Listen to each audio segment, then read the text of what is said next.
So another one that kind of popped up as a pretty shocking insight was that 55% of organizations had cited in the survey that availability of data was the major barrier to collecting quality data for 100% of their records. So it wasn't like their operations wasn't the problem. It was just like they couldn't even get access to the data if they wanted to, or at least they perceived that they couldn't get access to the data. That was really surprising to me.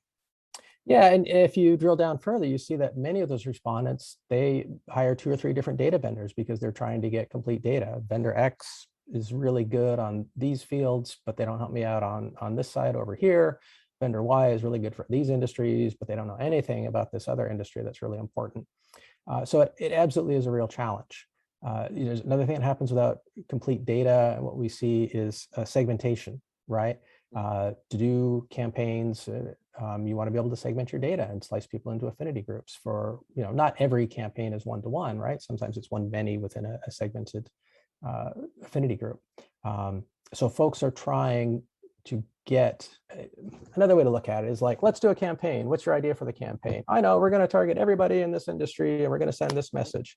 Well, if you don't have the data, you can't do it. So a lot of really good campaign ideas and program ideas are essentially dying in the committee of bad data. Sure. Right. So if you think about that, right, what is the campaign, what's the program, what's the marketing or sales initiative that's going to drive me to the next level, help me retire quota this quarter? If you have a great idea but you don't have the data to support it, then the great idea doesn't go anywhere. That doesn't count. Yeah. Yeah. That's it's like essentially the deficit of data is the deficit on data is impinging the potential marketing creativity, right, and the potential and the associated pipeline generation for that.